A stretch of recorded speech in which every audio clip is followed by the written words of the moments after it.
இந்தியாவில் நெய் பயன்படுத்தும் குடும்பங்கள் அதிகம். அதன் தரத்தை வீட்டிலேயே சோதிக்க சில வழிகள் உள்ளன.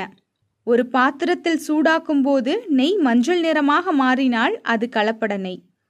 உள்ளங்கையில் சிறிதளவு நெய்யை வைத்தால் அது உருகி அல்லது வாசனை வரவில்லை என்றால் அது கலப்பட நெய். சுத்தமான நெய் மென்மையாக இருக்கும். சுத்தமான நெய்யை ஒரு கிளாஸ் வெதுவெதுப்பான நீரில் கலக்கும்போது கரைந்துவிடும். அப்படி இல்லாமல் நெய் மிதந்தாலோ அல்லது உறைந்தாலோ அது கலப்பட நெய் என்றே கருத வேண்டும். கலப்பட நெய் கசப்பான சுவையில் இருக்கும். கலப்பட நெய்யை ஃப்ரிட்ஜில் வைத்தால் உறையாது. நெய்யில் பல வழிகளில் கலப்படம் செய்கிறார்கள். இப்படி கலப்படம் செய்யப்பட்ட நெய்யை மீண்டும் மீண்டும் பல்வேறு வடிவங்களில் உட்கொள்வது ஆரோக்கியத்தை பாதிக்கும். ஊட்டச்சத்து குறைபாடு மற்றும் செரிமான பிரச்சனைகள் ஏற்படும். இதய நோய் தொடங்கி புற்றுநோய் வரை வாய்ப்புள்ளது.